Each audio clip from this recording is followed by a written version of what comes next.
Cotton cam ang ginawang pambubugbog at pagkuyog ng isang grupo ng estudyante sa kapwa nila estudyante sa Quezon City. Ano nga ba ang punot dulo ng pisikalan na ito sa labas ng paaralan? Ang sakitan, mukhang selos at chismis daw ang pinagmulan. Naku po! Deadly combination yan! Nagbabanta po sila sa akin sa chat po. Sabi nung tomboy po kasi na BF po nung kaklase ko.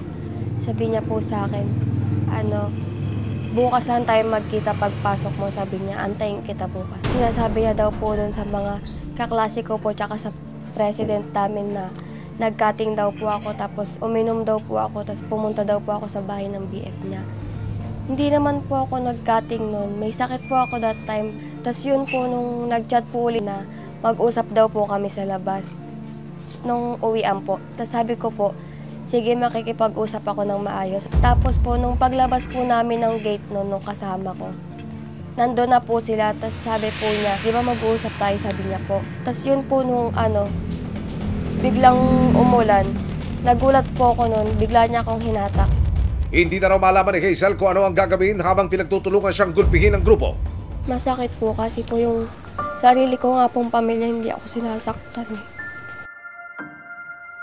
Galit na galit po talaga kami. Parang nadudurog yung puso namin na syempre, hindi po namin siya sinasaktan.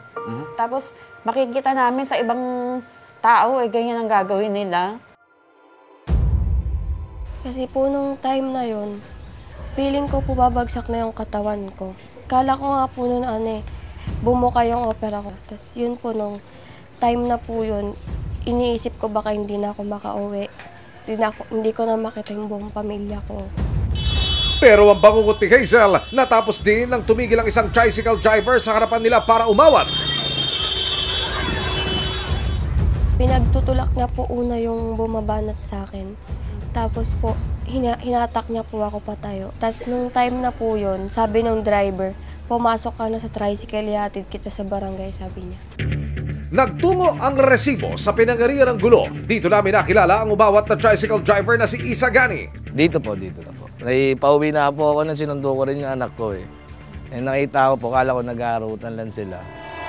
Hindi naman po pala nag-aarutan, binubugbog na po nila yung isang babae. Kawawa na po yung bata kaya tinulungan ko na po. Inawat ko, binusina ako ng binusinan.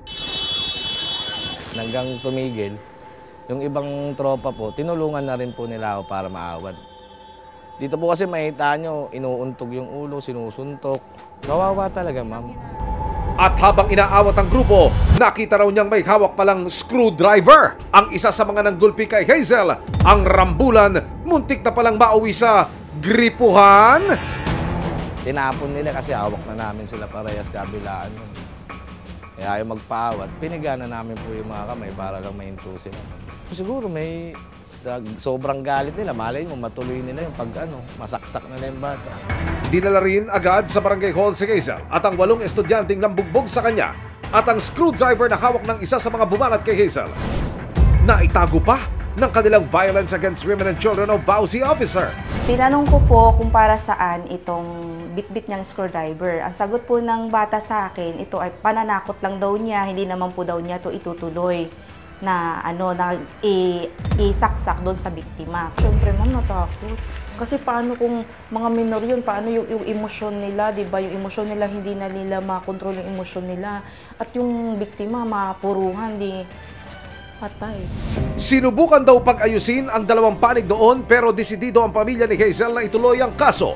Hindi po sila kasi nagkakasundo, ma'am. Tsaka yung pong kasing mga minors na yun, wala po silang nakakasuhan. Meron po silang intervention na maghanap pag ganun. 3 hearing po yan sila. Isang linggo makalipas ang insidente, muling ipinatawag ng barangay ang dalawang panig para sa una nilang hearing sa Lupon. Naharap sa reklamong slight physical injuries ang 8 bata na nanakit kay Hazel. Sino yung humila sa kanya? Ako. Ikaw ang humila. Dahil? Anong dahilan? Puro po kasi sinungaling yung sinasabi niya eh. Tatanungin kita, anak. Sabi mo ba talagang kasinungaling yung sinabi niya? Ang dapat bang gawin ay hilain at bubugin? Sagot. Hindi. So naniniwala mong mali yung ginawa mo? Opo. Pinagsisisihan mo ba yun o pinanintindigan mo? Pinagsisisihan. Eh yung nakisipa, Dahil kinampihan ka na nila. Sino yung mga nagsipado? Hindi po nila ako inampihan kasi po may kanya-kanya din po silang galit. Ang batang na nabunot at kumaladkad kay Hazel, humingi na ng tawad. O ano ngayon ang gagawin ninyo kung nagkamali? Ano dapat gawin? Hingi ko lang naman. Sorry nga pala sa nagawa ko. Kung nahablat kita. Alam ko naman na mali yung ginawa ko sa'yo kasi napangalan ako ng galit. Sumunod na rin humingi ng dispensa ang iba pa niyang mga kagrupo para sa nagawa nila kay Hazel. Sabi kong nasa bunot ako sa... Kita kasi na ano lang din ako sa mga sinabi. Sorry kung nag-aaway tayo. Magkaibigan naman tayo alam ko yun. Pero sina Hazel at kanyang ina, hindi ba kukuha sa sorry lang? Ano ngayon ang gusto mong mangyari sa kanila? O anong gusto mong maging resulta ng pag-uusap natin? Itutuloy ko yung kaso. Tutuloy.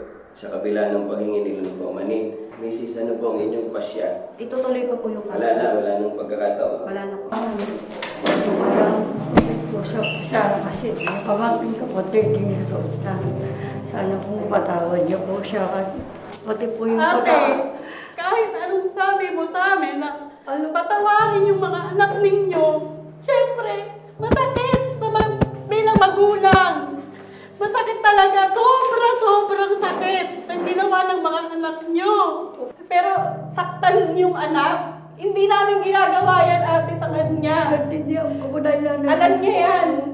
Siyempre, masakit talaga sa amin. Kaya hindi nyo po kami masisisi na kung ituloy man po namin yung kaso sa kanila. Para mabigyan sila ng leksyon, ng maayos na disiplina. Kung hindi nyo man po madisiplina yung anak nyo, pamangkin nyo, hindi nyo madisiplina, siguro sa ibang way, madidisiplina silang lahat. Maayos sana. Ano po, narinig naman natin yung panig ng bawat isa. Ano po, naging patas tayo dito. Kaya lang, ang masusunod pa rin po dito ay kung ano ang gusto ng partidong nagre-reklamo. Kapag hindi pa rin nagkasundo ang dalawang panig pagkatapos ng 3 hearing, mabibigyan ng Certificate to File Action o CFA ang magulang ni Hazel para maipagpatuloy ang reklamo sa police station o sa piskal. Pero dahil 14 na taong gulang pa lang ang mga nanggulpi kay Hazel, dadalhin sila sa shelter ng Quezon City Social Welfare and Development kung sakaling mapatunayang nagkasala. Sa kasalukuyan, ipinag-utos na raw ng principal na ilipat sa ibang paaralan ang mga estudyanteng nanakit kay Hazel. Kailanman at saan man, walang lugar sa lipunan ng karahasan, wala mang criminal liability ang mga minor de edad. May karampatang parusa kapag sila'y nasangkot sa kaguluhan, pati na rin ang kanilang mga magulang.